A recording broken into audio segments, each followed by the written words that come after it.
பழனி முருகனை ஆண்டி கோலத்தில் பார்க்கலாமா? பழனி முருகனை ஆண்டி கோலத்தில் போய் தரிசிக்கலாமா?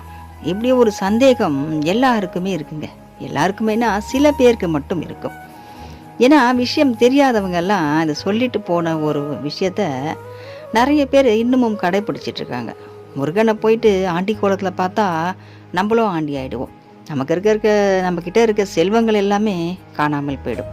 நம்ம ரொம்ப கஷ்டத்துல நம்ம வந்துடுவோம். அப்படியெல்லாம் சில பேருக்கு எண்ணங்கள் இருக்குது. ஆண்டி கோலத்தில் பார்க்கறது மிகப்பெரிய ஒரு அரிய காட்சிங்க. அது முருகர் தந்தையை ஆண்டி கோலத்தில் நம்ம தரிசனம் பண்ணோம்னா நமக்கு ஞானம் கிடைக்குங்க. நம்ம என்ன நினைக்கிறோமோ அது நமக்கு நடக்கும். அது நிறைய பேருக்கு புரியறதில்ல. ஆண்டி கோலத்தில் பார்த்தா நமக்கு ஏதோ கஷ்டம் வந்துடும்ன்ற மாதிரி யாருமே அந்த ஆண்டி கோலத்தில் பார்க்கறதுக்கு விரும்புறதில்ல. முருகர் தந்தையை ராஜா கோலமாக இவர் இருந்தாலும் சரி, அவர் தான் அந்த ராஜ வேடத்தில் இருந்தாலும் சரி, அவர் எந்த அலங்காரத்தில் இருந்தாலும் சரிங்க, இந்த ஆண்டி அலங்காரம் தான் நிரந்தரமான அலங்காரம். ஏன்னா அவர் முதல்ல போய் இந்த பழனியில் நிற்கும் போது ஆண்டியாக தான் நிற்கிறார். எல்லாத்தையும் தூக்கி போட்டுடுறார். இதுதான் நிரந்தரம் அப்படின்னு சொல்லி நின்று அந்த ஆண்டி கோலத்தில் இருந்தே நிறைய ஐஸ்வர்யத்தை அவர் கொண்டு வரார்.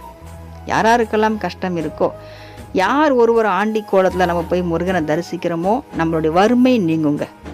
வறுமை இன்னைக்கு வறுமையாக இருக்கும், நமக்கு கையில் காசு இல்லைன்னு நினைக்கிறவங்க எல்லாருமே முருகரை ஆண்டி கோலத்தில் நம்ம தரிசிக்கணும். நம்ம போகும்போது ஆண்டி கோலத்தில் அவர் இருப்பாரான்னு தெரியாது.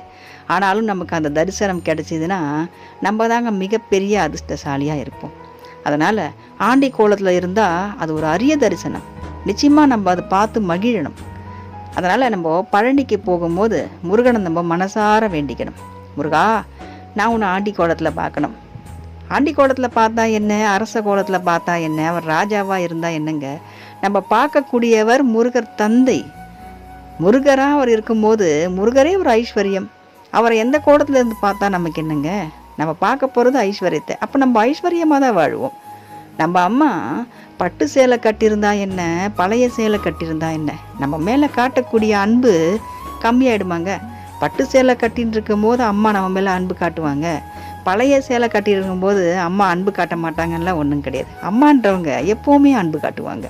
அது எந்த சேலையை அவங்க கட்டியிருந்தாலும் சரி, அவங்க ஆவரணங்கள் அணிஞ்சிருந்தாலும் சரி, ஆவரணங்கள்லாம் எல்லாமே வீட்டில் சாதாரணமாக அவங்க இருந்தாலும் சரிங்க, நம்ம மேலே காட்டக்கூடிய அன்பு எப்போவுமே அவங்க காட்டுவாங்க. அம்மாவோட அன்பு என்றைக்குமே நமக்கு குறையவே குறையாது. அது மாதிரி தாங்க முருகர் தந்தையோட அன்பும் நமக்கு. வெற்றிவேல் முருகனுக்கு அரோகரா.